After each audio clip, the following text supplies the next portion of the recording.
Eu quero cumprimentar a todos com a paz do Senhor. Estamos reunidos e unidos para adorar, louvar, exaltar e engrandecer o nosso Deus Todo-Poderoso. Amém? Amém? Está um pouco frio, mas alguns estão com alergia, mas nós cremos que dá para dar glória a Deus. Amém? Eu quero convidar a todos para nós fazermos a leitura oficial que está em Filipenses, capítulo 4, versículo 13. Toda a igreja, aleluia. As crianças também, aleluia. Posso todas as coisas naquele que me fortalece. Aleluia. Toda a igreja com vigor. 1, 2, 3. Posso todas as coisas naquele que me fortalece. Amém. Amém. Isso é maravilhoso. Aqui nós temos um pedido de oração. Oração em favor do pastor Francisco pela sua saúde. Oração em favor do presbítero Genésio pelo seu aniversário. Ô, Genésio, parabéns, glória a Deus. É bom fazer aniversário, né? Aleluia. A sua digníssima esposa, eu creio que já presenteou ele nesse dia, né? Aleluia. A Gabriela deu um presente, Gabriela, para o seu pai? Não deu? Ô, filha ruim. Glória a Deus. Nós queremos um milagre. E hoje Jesus vai nos dar graça e nós sentiremos Deus falando com cada um de nós. Amém? Amém? Quem mais necessita de oração nesta noite? Eu e minha casa. Pai querido, aqui nós estamos diante de Ti, clamando pelo milagre, clamando por cura, clamando por bênçãos, clamando por libertação, por vitória. O teu servo Genésio completa mais um ano de vida. O teu servo pastor Francisco precisa de um milagre na sua saúde. Dai a bênção, dai a vitória. Haja de uma maneira especial nesta noite, em nome de Jesus. Amém. Amém. Glória a Deus. As santas de Deus adorem o Senhor.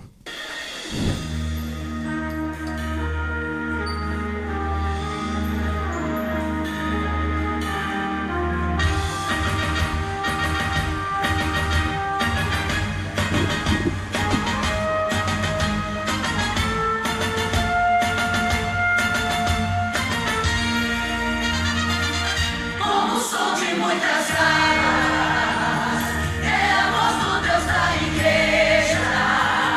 Santo é aquele que venceu, diga o Cordeiro de Deus. Como som de muitas águas, queremos ouvir sua voz. Santo é aquele que venceu, diga o Cordeiro de Deus. Aquele que merece glória, glória, glória.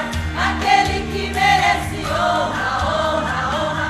A igreja canta em alta voz, diga Cordeiro de Deus. Aquele que merece glória, glória, glória. Aquele que merece honra, honra, honra. Santo é aquele que venceu, diga Cordeiro de Deus. Ah, como é bom adorar o Deus que é santo e poderoso, aquele que outro igual não há, o grande e o maravilhoso. Como é bom adorar, saber que Ele não mudou, que Ele opera maravilhas.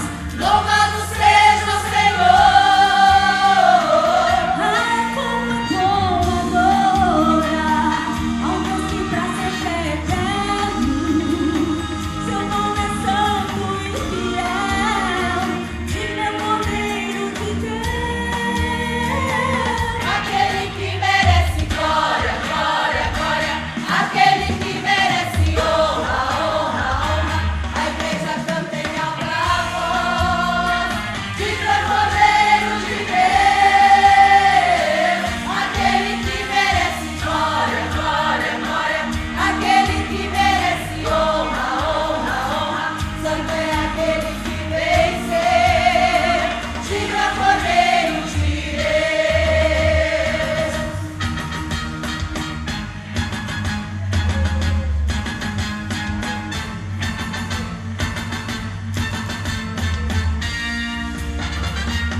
Ah, como é bom adorar o Deus que é santo e poderoso, aquele que outro igual não há, o grande e o maravilhoso. Ah, como é bom saber que Deus se faz presente entre nós, e como o som de muitas águas nós já ouvimos sua voz.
Meus irmãos, a paz do Senhor.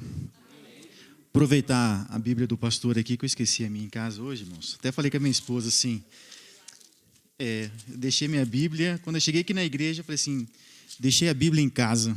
Ela olhou para mim e sorriu. Olha aí que deu, né, irmãos? Mas eu agradeço essa oportunidade de estar mencionando aquilo que Deus faz em nossas vidas, não é mesmo? Para não ficar aqui só nas minhas palavras, eu quero ler o Salmo 34, que ele fala: louvarei ao Senhor em todo o tempo, o seu louvor estará continuamente na minha boca. Irmãos, o ano passado, nessa quase mesma data, no mês de junho, é o mês do aniversário da minha esposa. Ela faz aniversário no dia 28, e no dia 15 de junho nós tivemos uma notícia não agradável, né? A gente, quando perde alguém, a gente não quer chegar nessa fase. E Deus recolheu o meu sogro. E ela ficou, a gente recebeu uma notícia no domingo pela manhã, até na época estava ensaiando para o Madepoc. E nós saímos daqui para dar o apoio à minha sogra, aos meus cunhados. E, irmãos, foi um pouquinho difícil. Alguns irmãos sabem, o meu sogro ele faleceu na quinta-feira. E o corpo só chegou para ser enterrado na terça-feira pela manhã. Ele estava em Tocantins, num posto Ipanema. E é um processo complicado. A minha esposa ela chegou a desmaiar devido à situação como foi. E tem uma prima dela lá que é um pouco ousada, né? Toma um remedinho aqui. Até aí, irmãos, tomar um remedinho para tentar dar uma estabilizada tá suave, né? Vamos se dizer assim.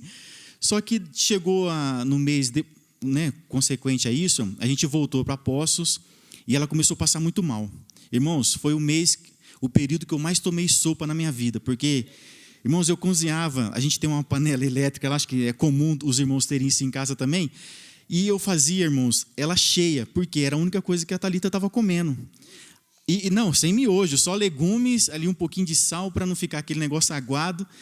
E ela chegava, comia um pouquinho, acabava vomitando. Irmãos, e para não desfazer, né, irmãos? Eu tinha que, né? Eu falei, não vou jogar fora, né? Vamos comer. E dá-lhe sopa a semana inteira, e passa 2 semanas e 3 semanas. Aí a gente dava água de coco, também vomitava. E aí ela já estava fazendo um processo, passando pelos médicos. E o médico falava assim, ela está com um problema na vesícula e nós vamos ter que operar. Até que chegou dia 31 de julho, pela manhã, eu deixei o serviço e fui com ela ao médico. E o médico falou assim, não, ela vai ser internada agora. Até, né, a minha esposa estava trabalhando em Mourão e eu falei com a Noemi, Noemi, acho que hoje não passa, hoje ela vai ser internada. Passamos por esse médico especialista, ele falou, não, o problema dela é vesícula, é isso, aquilo, vamos para o hospital. Quando chegamos a vesícula está ali no colo, né, irmãos? Aí, quando chegamos no hospital, fomos atendidos pelo doutor Stefan, e ele falou assim, olha, a sua esposa realmente está com um problema na vesícula, mas eu acho que não é isso.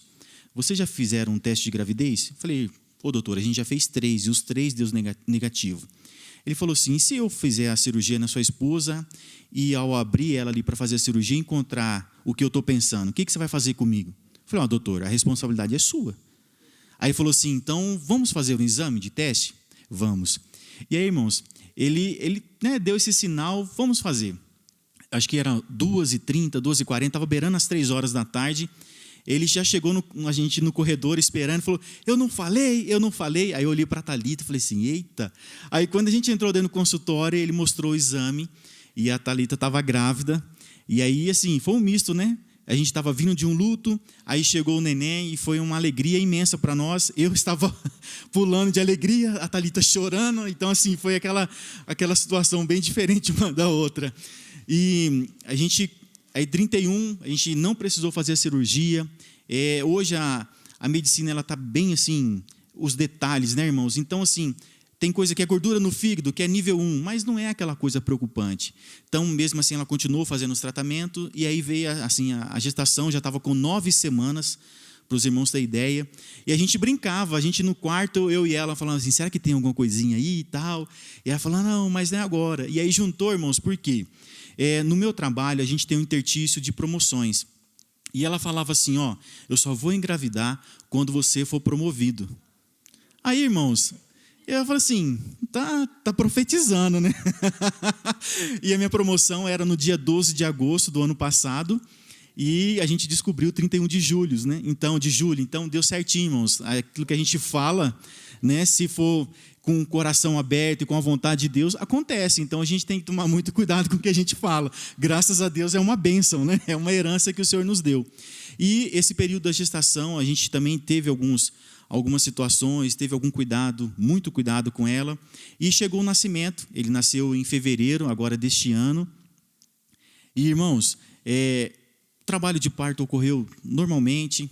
Ela foi cesáreo, minha sogra também estava me acompanhando.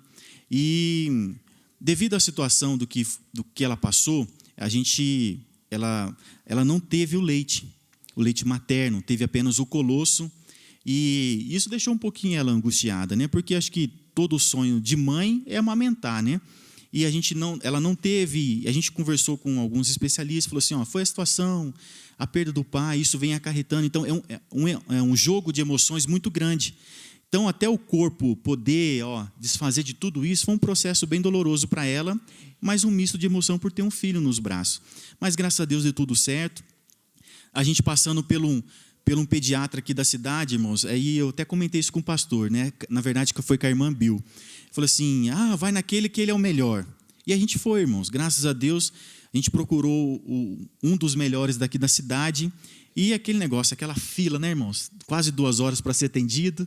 Aí, quando é atendido, é apenas 10 minutos. Aí, eu já comecei, irmãos, eu sou um pouquinho esquentadinho. E eu já comecei, tem coisa errada. Por quê, irmãos? Quando a criança chora, se não for, os irmãos, né, são os pais aqui, vocês sabem disso. Ou é as necessidades ou é fome.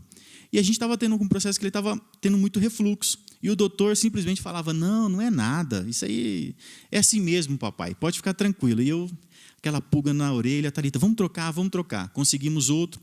E o primeiro, ele queria fazer uma cirurgia no meu filho, para os irmãos terem uma ideia. Não, vai, e a gente procurou o especialista, o pediatra cirurgião para fazer. E ele por 2 vezes falou assim, pai, você pode ficar tranquilo, seu filho não precisa. E o outro precisa. E aí ficou aquele jogo, eu falei, vou para o terceiro. Aí encontramos um terceiro pediatra, e ele falou assim, pai, ele escutou a Thalita, me escutou, a gente relatou tudo, que a gente já estava quase entrando no 3º mês, e a gente contou todos os percursos para ele. Ele falou assim, eu te ouvi a sua esposa, agora eu quero ver a criança. Irmãos, e assim, as pessoas mais velhas têm muito conhecimento, não mais velhas, são experientes. E ele é um doutor experiente. Ele chegou, falou, ele na mesa, assim, antes de atender o meu filho, ele falou assim, eu vou apertar numa região um pouquinho abaixo da costela. Se ele fizer as necessidades na mesa, é porque ele está com problema de refluxo, e não a necessidade. Irmãos, não deu outra. Na hora que eu terminei de tirar a fraldinha, ele pegou a criança, olhou e apertou. Na hora que apertou, o neném na hora, irmãos, fez ali o número 2 ali na mesa, ele falou, não falei?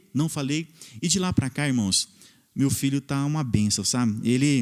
Ele chora ali, irmãos, porque ele é fominha igual o pai. Então, assim, eu fui levar para minha mãe ver, a minha mãe virou assim para mim e falou assim, nossa, ele é fominho como você, se prepara. Irmãos, e é assim, na madrugada, às vezes quando ele acorda, o sinal é assim, fez isso, irmão, já levanta, nem espera, né? Porque o berreiro é grande. E graças a Deus, irmãos, junto a isso, nós temos muitas promessas que Deus fez para nós, para mim e para minha esposa. E uma delas foi usada aqui em cima, o pastor Josué, e isso está muito vivo na minha mente. Eu até falei isso para a Thalita, a gente conversa muito a respeito disso, porque um dos sinal que as coisas começariam a fluir e as coisas iam mudar, a parte de honra que viria do Senhor, seria a criança. Então, irmãos, ela está ali com a Flávia, o bebê, e assim, está bem, está uma maravilha, está crescendo. Hoje ele já está com 4 meses, ele está pesando 7.700 e está com 65 centímetros. Então, assim, irmãos, é uma bênção. E a gente passou, assim, é um processo, porque a gente passa por alguns pediatras e fala assim, às vezes por falta de experiência, fala, o senhor não está dando o seu filho, você não está amamentando o seu filho, porque a gente, quando nasce, passa aquele período de perca de peso. E o meu filho não estava repondo o peso devido à questão do refluxo. Ele tomava o leite, o formulado, e acabava colocando isso para fora novamente. E a gente vai assim, passa por certos doutores e fala assim: você não está amamentando, não sabe, né? Às vezes a falta de experiência, mas graças a Deus, irmãos, a gente em tudo entrega nas mãos do Senhor, e Ele prepara as pessoas certas para estarem conosco. É tanto que a minha esposa, ela tinha um medo muito grande da parte da cesárea. Como que vai ser? Será que eu vou voltar, né? Tinha um pouco esse meio de drama, né? Que eu falava assim: não, filha, confia no Senhor. Se Ele prometeu, não há o que a gente temer. A gente pode ficar com medo porque, às vezes, é a nossa primeira experiência. Então, tudo que é novo para nós gera desconforto, gera medo, gera desconfiança, mas em tudo nós devemos entregar a nossa vida e os nossos desafios na mão do Senhor, porque Ele cuida de nós e está ali, graças a Deus, a minha esposa saudável e meu filho também. Então, irmãos, eu agradeço a Deus, agradeço ao pastor que estava sempre orando, a gente comunicando, falando a respeito do que estava acontecendo, e ele só falava: descansa. A cirurgia. O pastor falou, irmãos, quando eu vim falar para ele a respeito da vesícula, ele falou: é neném. Eu falei: pastor, não é, já... Só que o pastor errou em um detalhe, irmão, só um. Ele falou assim: vai ser menina, porque ele queria que eu pagasse, mas não vai ser, é menino. Então tá ali, ó, o bonitão tá lá atrás.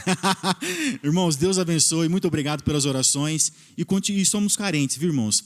É um processo, a cada dia que passa, é um novo processo, né? Cada dia tem uma novidade, e isso a gente tem aprendido muito, tanto eu como a minha esposa, e está sendo dias de muitas vitórias, muitas alegrias, e eu sou grato a Deus por essa herança que Ele nos deu. Amém? Deus abençoe. Glória a Deus. Como é que é o nome dele? Benjamin. Benjamin. Benjamin. Benjamin. Oh, as meninas que vão gostar de falar. Glória a Deus. Irmãos, que maravilha. Jesus sempre nos dá vitória. Sempre realiza milagre. Ele abre as portas. Ele supre as nossas necessidades. Agora nós vamos fazer um trabalho muito especial. Eu quero convidar o pastor Luizinho para ministrar sobre dízimos e oferta.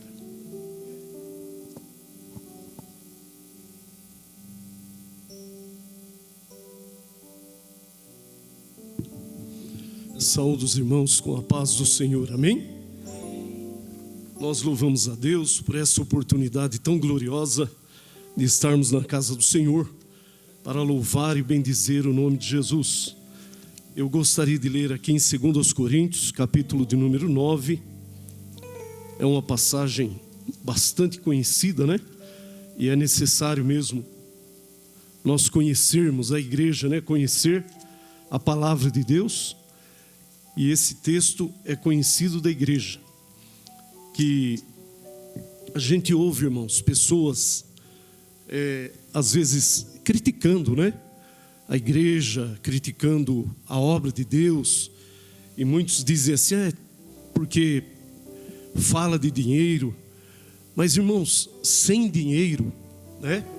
Enquanto a igreja não for arrebatada ao céu, nós não fomos arrebatados ainda, nós estamos na terra. E aqui na terra é necessário.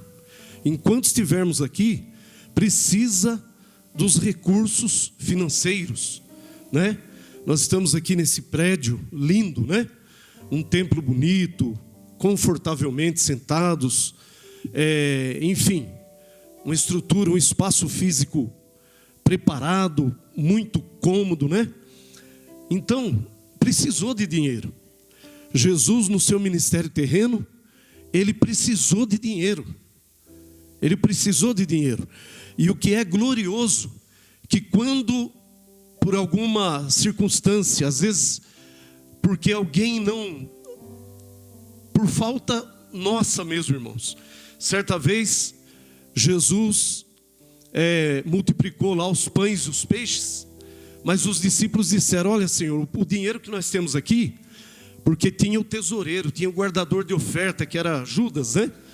E ele foi ver lá na bolsa e falou: o dinheiro que nós temos aqui é muito pouco, não vai dar para comprar comida para tanta gente. E isso que é maravilhoso na obra de Deus. Quando o recurso financeiro não chega, o milagre acontece, porque Deus é poderoso para fazer milagre. Então, Deus tem operado milagres, mas é necessário também a participação humana. Deus poderia fazer tudo sozinho, né? Não precisava ninguém dar nada, dar dízimo, dar oferta, nada. Ele fazia tudo. Mas Ele abre uma oportunidade para haver uma participação humana. E nessa oportunidade que Ele abre, nós temos o privilégio de sermos participantes desta obra e termos a oportunidade e a alegria de poder cooperar na obra de Deus. Isso é um privilégio, irmãos. Veja isso não como um peso, mas como um privilégio, como uma oportunidade. Um exemplo, né? O pastor adquiriu alguns terrenos, agora, semana passada, parece que adquiriu outro. E quando Deus começa a abrir as portas e conceder essas bênçãos para a igreja, e construção de templo, Ele está querendo nos abençoar. Porque quando nós participamos disso, quando nós colocamos também o ombro debaixo da carga e participamos disso, a bênção de Deus vai vir sobre nós. É Deus dizendo: olha, vocês têm aí uma oportunidade de ser abençoado. Porque quando nós abrimos a mão e abençoamos a obra de Deus, Deus vai abrir o céu sobre nós. E a bênção de Deus vai ser abundante sobre a nossa vida. E aqui em 2 Coríntios capítulo 9, Paulo, ele explica aqui, irmãos, essa necessidade na obra de Deus. Essa necessidade de haver o recurso financeiro para a manutenção da obra do Senhor. Diz assim, 2 Coríntios capítulo 9, versículo de número 7. Cada um contribua segundo propôs no seu coração, não com tristeza ou por necessidade, porque Deus ama ao que dá com alegria. Então, é uma oportunidade que nós temos de fazer isso com alegria. Faça isso essa noite com alegria. E Deus vai te honrar de uma forma extraordinária. Queridos, nesta noite eu não dormi, a noite passada. Eu estava construindo igreja.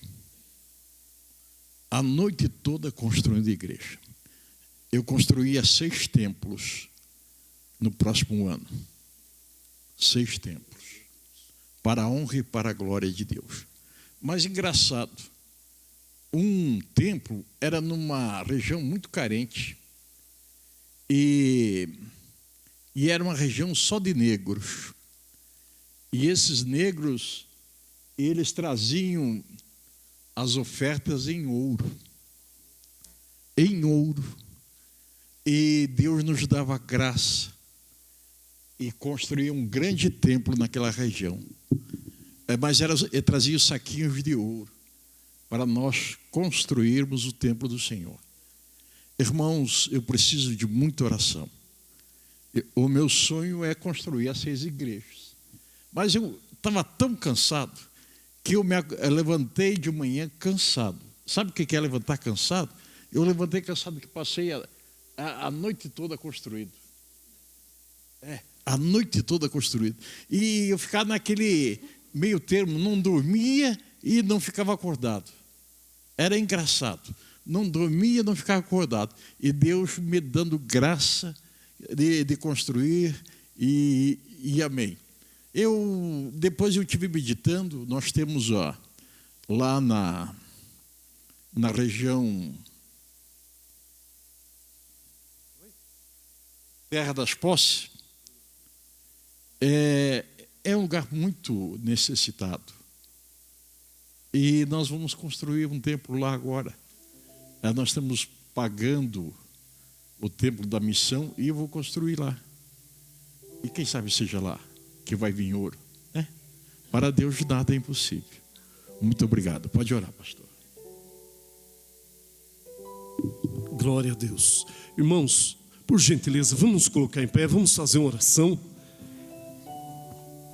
Contribua com alegria essa noite e Deus vai te honrar de uma forma extraordinária. Oremos ao Senhor.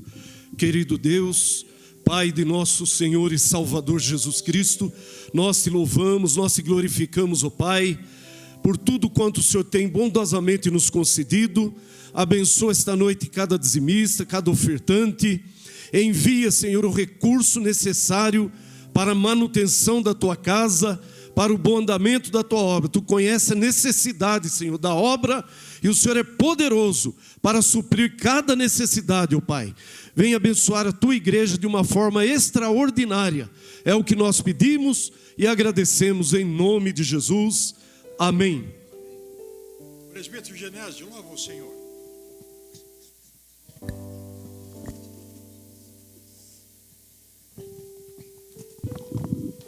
Saúde, amada igreja, com a paz do Senhor. Vamos louvar Ele, que é digno de toda a honra, toda a glória. Irmãos, me ajudem em oração. Eu acabei de sair de um resfriado muito forte, né? Mas nós vamos estar louvando ao Senhor. Glória a Jesus.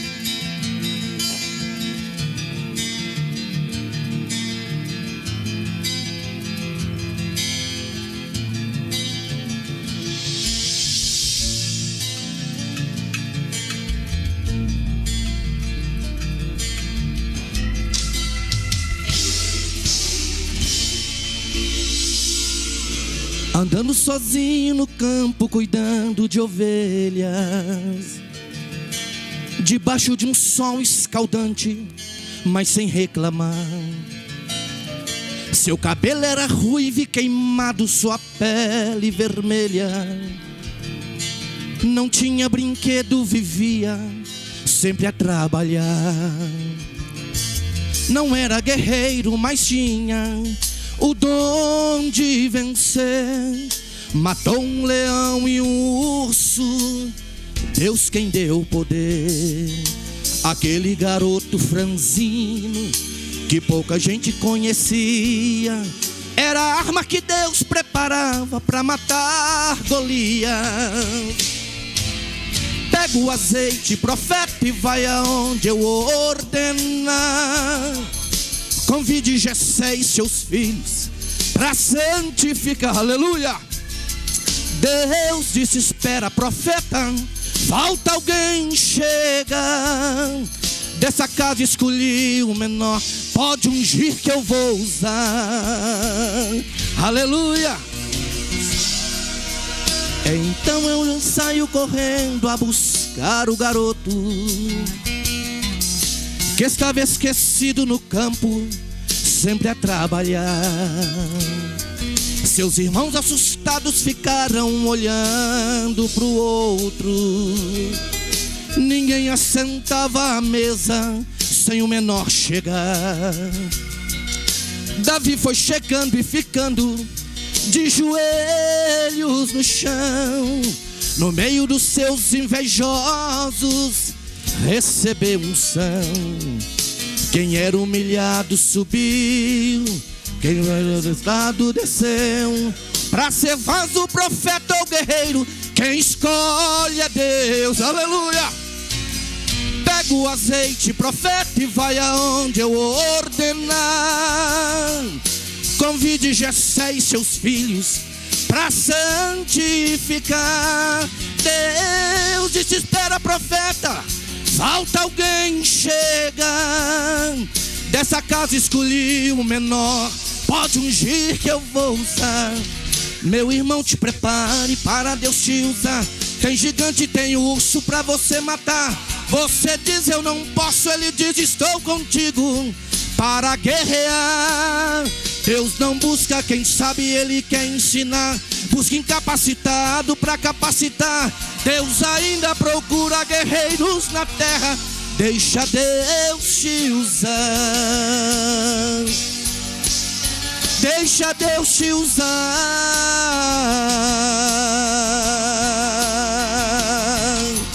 Abençoa a oportunidade em nome de Jesus.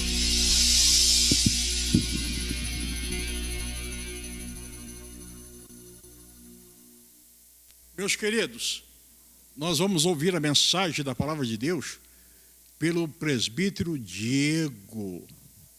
Vai pregar nesta noite. Vamos orar? Também vamos orar pela família da irmã Elaine, que estará viajando. Pai querido, nós queremos orar pela família da tua serva que estará viajando. Dai graça, dai vitória, faça um milagre. Também, Senhor, o teu servo trará mensagem nesta noite. Usa em tuas mãos. Faça uma grande obra em nome de Jesus. Amém. Fala, Jesus querido, fala-me hoje sim, fala com tua bondade,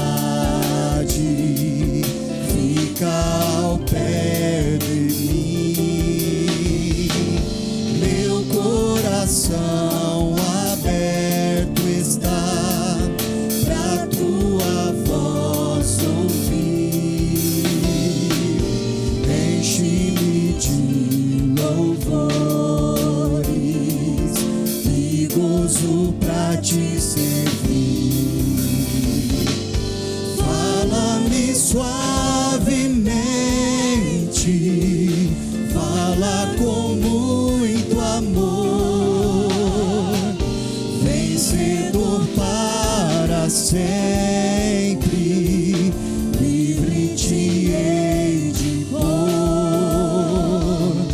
Fala-me cada dia, sempre em terno tom, ouvi tua voz eu quero, e nesse mesmo som.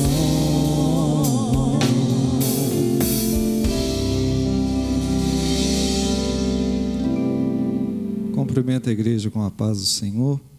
Irmãos, abra a vossa Bíblia na carta de Tiago, capítulo de número 5, versículo de número 17. Tiago 5, 17.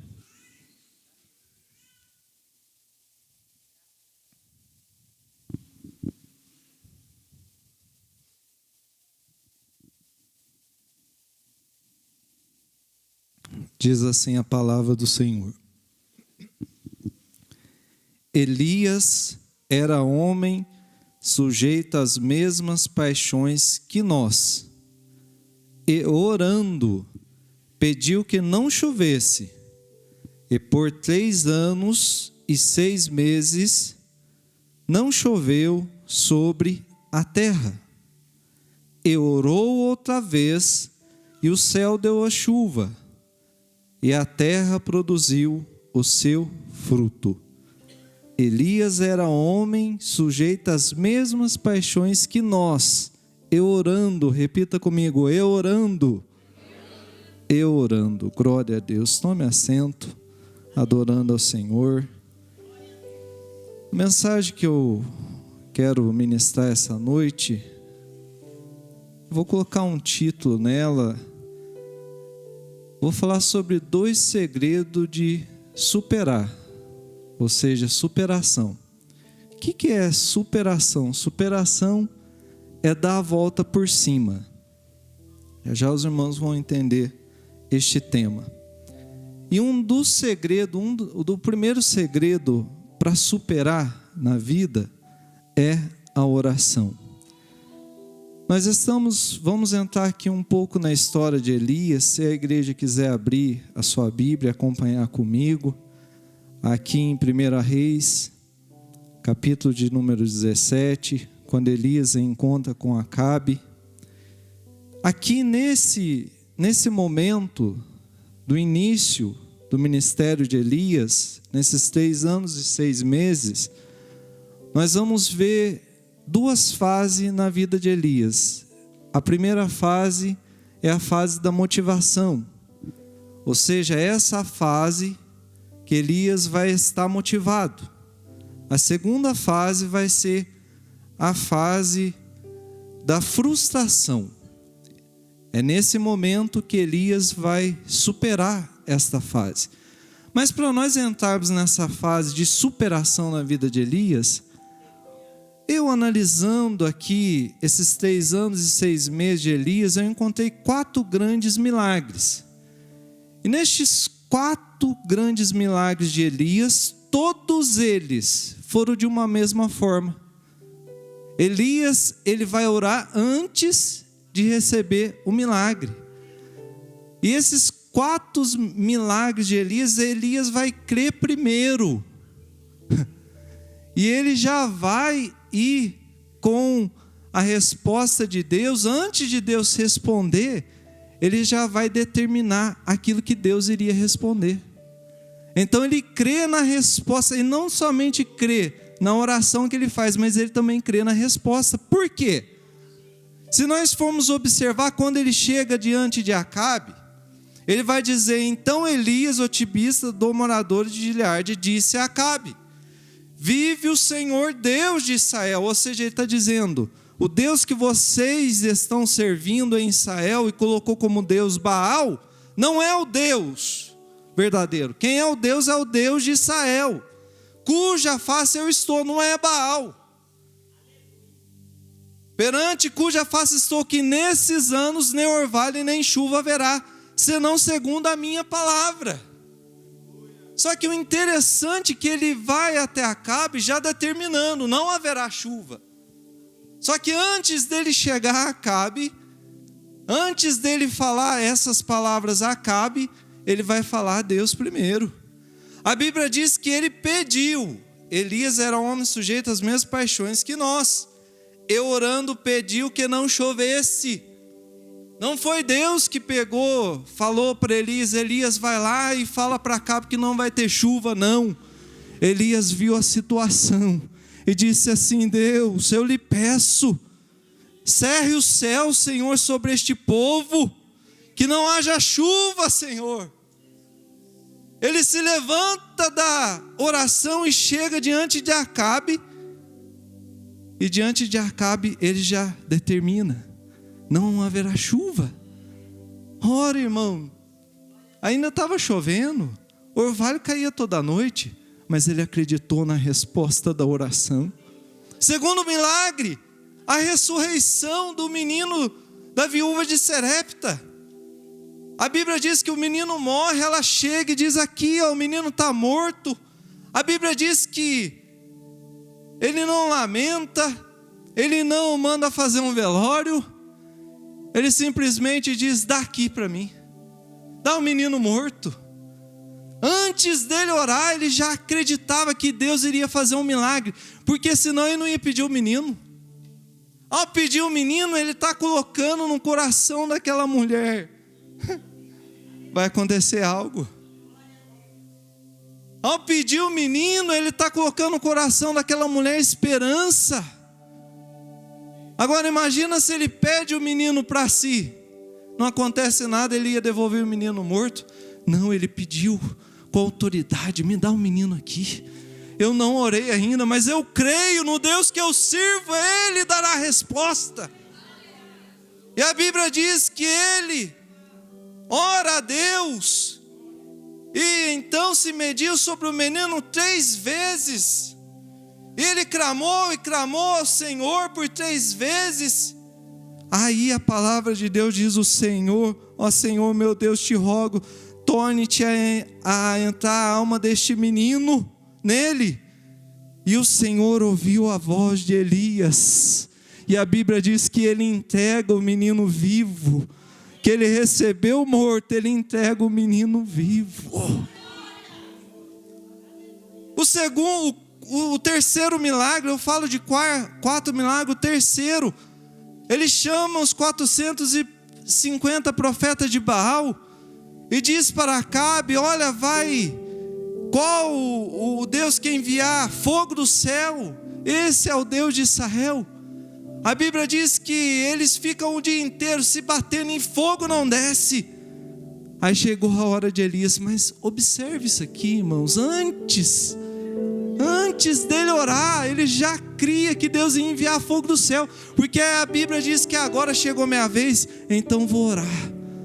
Olha a fé de Elias: então vou orar.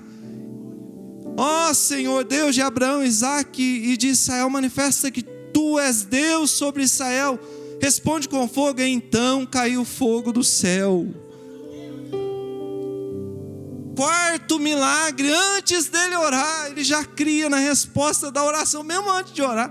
Porque ele falou: Acabe, corre, foge para o teu palácio, porque eu estou escutando um ruído de uma grande chuva. A Bíblia diz que ele vai e se dobra de joelho no chão. E aqui nós vemos em Tiago: e orou outra vez, e Deus deu chuva. A Bíblia diz que o moço chega e fala assim: não aconteceu, não estou vendo nenhuma nuvem, volta lá 7 vezes, vou clamar, eu creio que Ele vai enviar, porque Ele sempre responde a minha oração. Ai, irmãos, você pode olhar para você mesmo e dizer assim: o Senhor sempre responde a minha oração, e sempre responde. Esta noite Ele responde a tua oração. E a Bíblia diz que veio os céus, se enegreceram, e veio o vento e grandes nuvens, e choveu.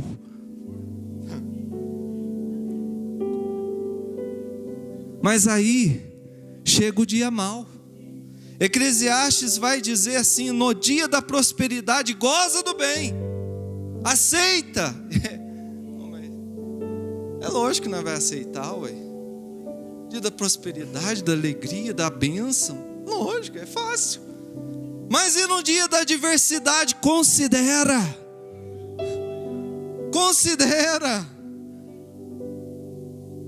A Bíblia diz que ele então vê os seus 3 anos e 6 meses ali de obra, produzindo, e Deus enviando sinal. E o resultado era o povo se converter, Acabe e Jezabel também. Mas aí lá vem o mensageiro. O mensageiro chega até ele e diz assim: Elias, ela pediu a tua cabeça e não se converteu ninguém. O resultado que ele esperava, ele tinha certeza que iria ser sucesso o resultado. Mas tem vezes na nossa vida, irmãos, que o resultado não é sucesso, é derrota. O dia mau ele vem. A Bíblia diz: no dia da adversidade, no dia mau, considera. E naquele momento Elias não considerou aquele momento, aquela fé grandiosa que ele tinha. Ele correu e deixou o seu moço, ele abandonou o seu moço, correu debaixo de um pé de zimbro e pediu ao Senhor, e orou ao Senhor pedindo a morte. Eu fiquei analisando Elias, que nesse momento aqui, irmãos, ele era um homem sujeito às mesmas paixões que nós. E quantas vezes nós desanimamos, quantas vezes eu e até os pastores, e o próprio pastor falou assim: não vai dar mais, acabou. Mas sabe o que me chama a atenção? A gente tem aqui a palavra de Deus, o Antigo Testamento, eu tomo como exemplo, o Novo também, e está aqui para a gente tomar como exemplo. E eu observando a vida de José, ele vai ficar por 13 anos para receber a sua bênção, e nesses 13 anos, dos 17 ao 30, ele vai sofrer. Mas eu analisando a vida de José, quando chegou o dia mau na vida dele, ao sonhar, e é interessante que José, ele vai sonhar, Deus vai dar o sonho para ele, 11 estrelas, ao sol e à luz se declinar diante dele, se dobrar diante dele, e ele é sonhador, e ele vai ter aquele sonho. Mas aí José vai começar a viver aquilo que ele não sonhou. Não estava no sonho de José ele na casa de Potifar. Não estava no sonho de José ele vendido pelos seus irmãos, depois na casa de Potifar, depois na prisão. Não estava. Ele não tinha sonhado com isso. Não era para José falar assim: eu não sonhei com isso, por que eu estou vivendo isso?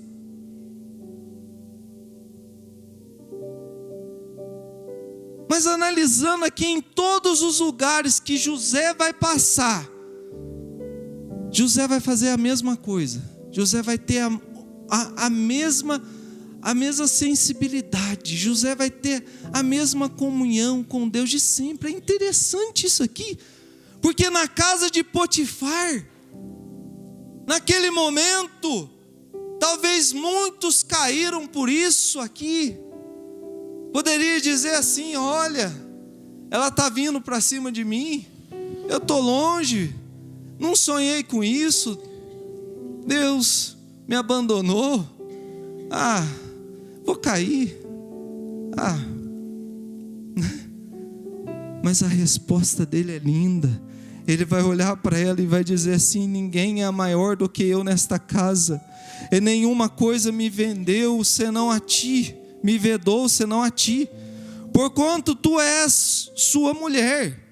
Pois como faria eu este tamanho mal e pecaria contra Deus?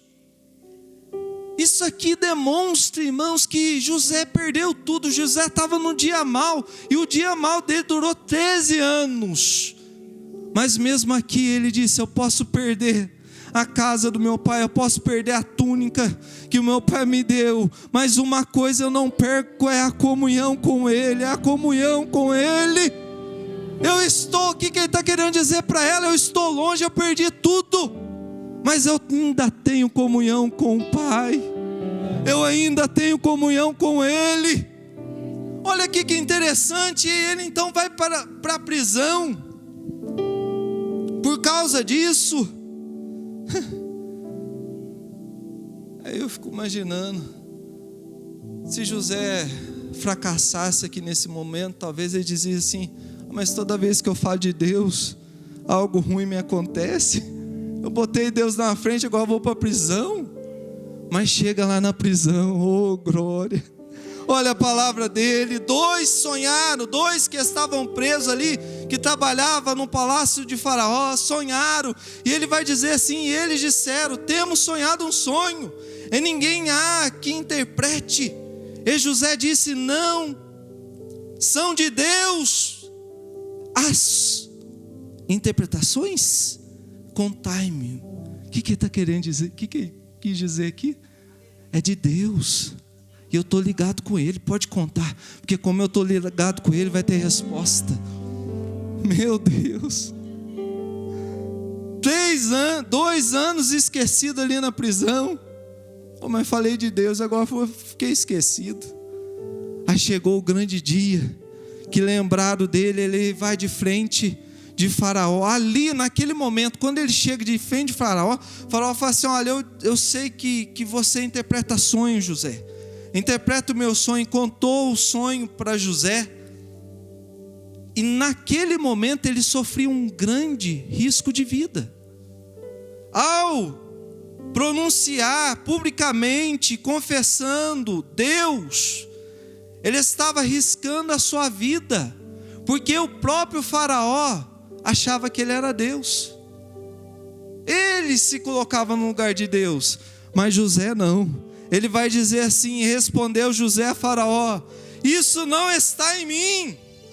Deus dará resposta de paz a Faraó. Ele quebrou Faraó. Se Faraó se sente um Deus e não consegue interpretar o sonho, existe um acima de você. José estava querendo dizer que interpreta sonhos.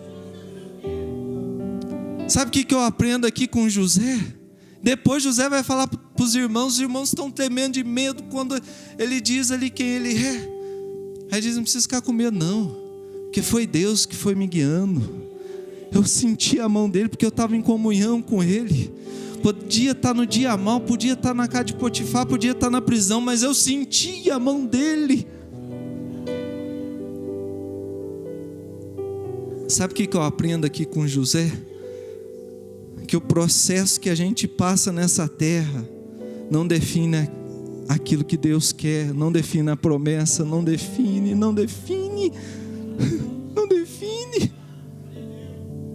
E é interessante, irmãos, que eu aprendo aqui. Eu estou falando aqui de superação. E o primeiro segredo que eu disse não foi oração. É interessante que a gente pode dizer que Elias ficou com depressão, que Elias errou, que Elias fugiu. Elias teve complexo inferior ao dizer: pois não sou melhor do que meus pais. Elias teve tudo isso, irmãos. Mas uma coisa, Elias não deixou, foi de orar. Foi de orar. A Bíblia diz assim, em uma outra tradução: depois foi sozinho para o deserto caminho de um dia, e sentou debaixo de uma moita de zimbro. Ali orou, pedindo a morte. Já basta, ó Senhor. Pode ter sido uma oração errada, pode ter sido uma oração de palavras erradas, mas a Bíblia diz que o Espírito Santo intercede por nós com gemidos inexprimíveis, porque nós não sabemos como havemos de pedir, Ele pede por nós. Elias, tu orou com palavra errada, mas orou. E há algo em comum entre todos aqui da Bíblia, do Antigo Testamento. Todos tinham motivo para desistir e abandonar, como Elias também tinha. Ele tinha motivo e ele pediu porque ele queria abandonar mesmo, mas ele orou. Ana tinha motivos para abandonar. A Bíblia diz: e com a alma profundamente sofrida, chorou muito, mas orou ao Senhor. Aí a resposta então respondeu Elias, disse: vai em paz, e o Deus de Israel te conceda a tua petição que lhe pediste. Tinha tudo para desistir, mas aquele dia ela falou: eu vou orar. Jó tinha tudo para desistir, mas Deus foi mudar a vida dele quando o Senhor virou o cativeiro de Jó, quando orava pelos seus amigos, e o Senhor acrescentou a Jó outro tanto em dobro tudo quanto dantes possuía. A Bíblia diz que quando Elias está orando, desce um anjo. E aqui eu encontrei um mistério tão grande, que essa tarde eu glorifiquei tanto a Deus, porque eu entendi algo aqui, irmã Abigail. O anjo pega e acorda e fala para ele: Elias, come e bebe. E o quê? E o anjo do Senhor tomou a segunda vez e tocou e disse: levanta-te e come, porque muito comprido te será o caminho. Elias tinha saído de Israel a caminho de um dia e se deitado debaixo de um pé de zimbro. O anjo vai dizer: come e bebe, porque muito comprido será o teu caminho. Não é um dia de caminho.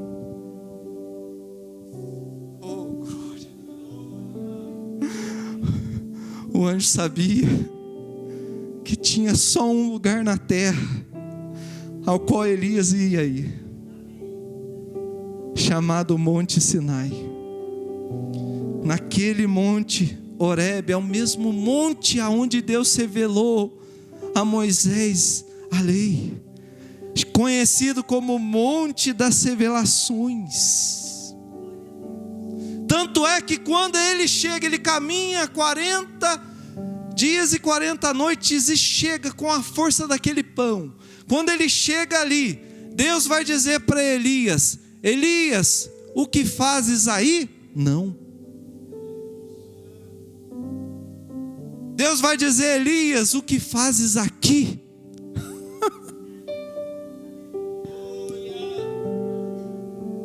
Você veio para o lugar certo, Elias. É aqui, Elias, que eu vou te ensinar o que é superar. E o segundo segredo para superar é começar de novo. É início. Porque 40 dias era a caminhada, era o início da caminhada do povo que saiu do Egito, do povo de Deus que saiu do Egito. Era 40 dias até chegar em Canaã.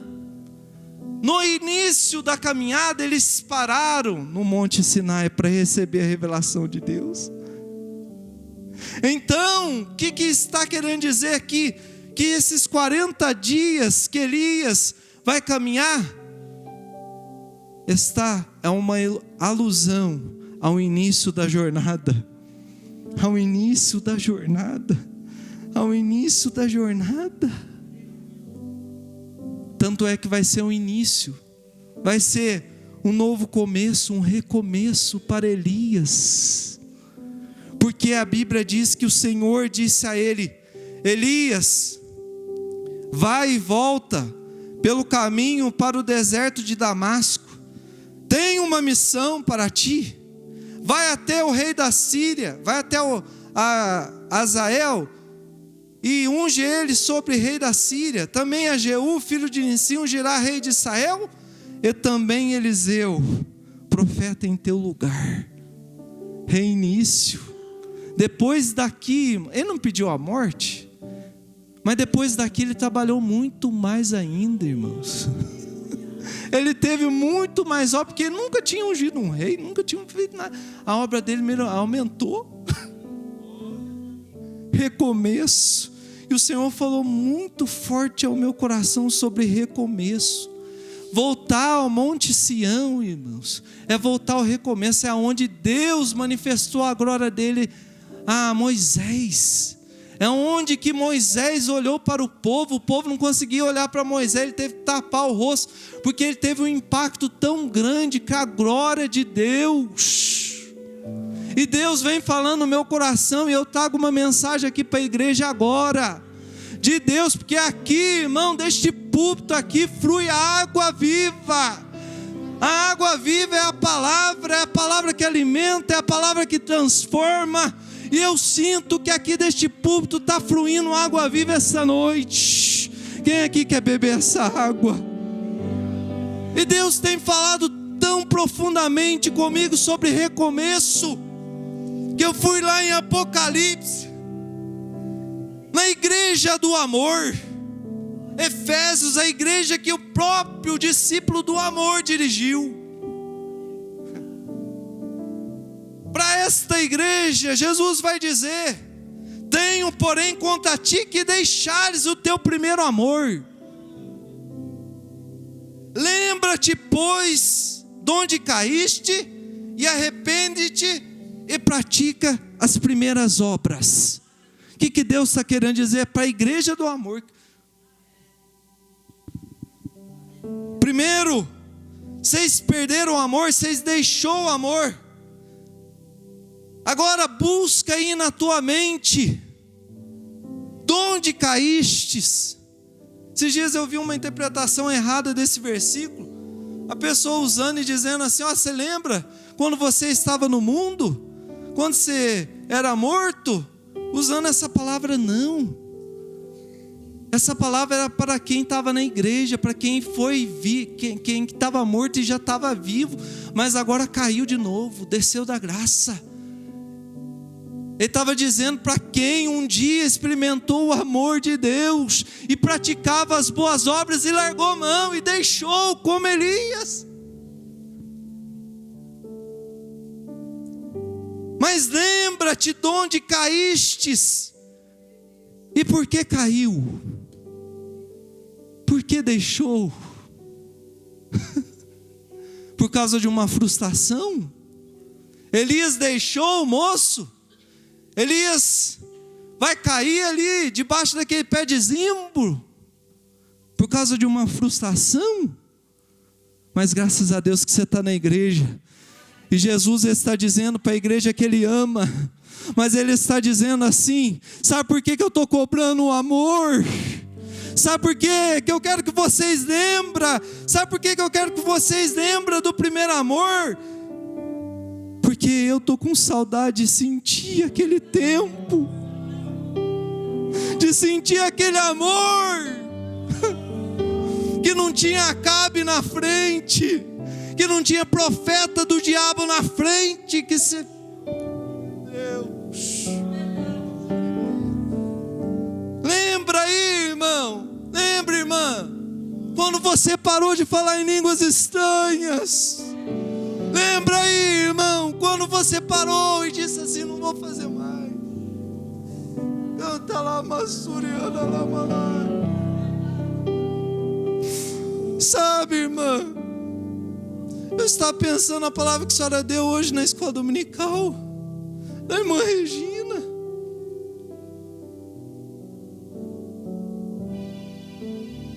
Uma outra igreja manifestou um demônio na igreja e abalou a estrutura da igreja inteira. E ela usou a irmã Regina. Será se caísse na frente da irmã Regina? A irmã Regina ia temer. A irmã Regina ia soltar um brado. Primeiro amor. Primeiro amor, primeiro amor. Jesus está dizendo: eu sinto falta, eu quero sentir o que vocês sentiam por mim. Aleluia. E ele vai dizer: você lembrou quando foi que você parou? Quando você desistiu? Lembrou aí? Arrependa-te. É tempo de arrependimento. Foi por uma frustração, foi porque você foi traído, foi porque você apanhou, foi por isso que você parou. Arrependa-te, porque uma coisa que Deus, que Jesus sempre vai cobrar de nós é o amor. É a primeira qualificação para um obreiro estar no púlpito, é o amor.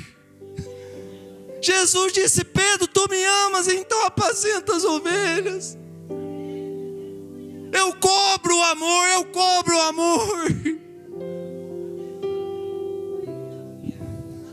Arrependa-te e volte a praticar as primeiras obras. E aqui eu termino. Praticar, irmãos. O evangelho é praticar. Oração, irmão, é praticar. Oração não é escolha, não é sentimento, é mandamento. Samuel disse: ai de mim se eu não orasse, eu pecaria, eu estaria em pecado. Ai, irmãos, Jesus está dizendo aqui esta noite: é o primeiro amor, irmãos, que faz nós ficar de joelho. É o primeiro amor, é o primeiro amor, é o primeiro amor. Glória a Deus, agradeço a oportunidade em nome de Jesus.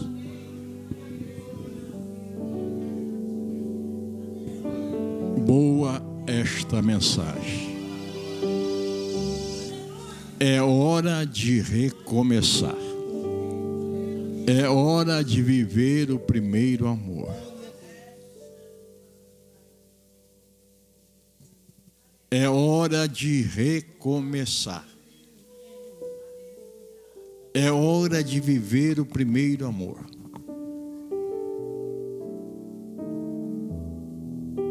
Qual é a tua petição nesta noite? Qual é a tua oração nesta noite? O Espírito Santo aqui está. Aleluia. Chegou a hora de recomeçar. Deus falou de uma maneira especial. Você que aqui está nesta noite, está meio parado, o Senhor te chama. Vamos voltar a viver o primeiro amor? Tem alguém para Jesus nesta noite? Tem alguém para Jesus nesta noite? Para viver o primeiro amor? Aleluia. Levante a sua mão. Aleluia. Com que Deus abençoe. nossas crianças louvam ao Senhor.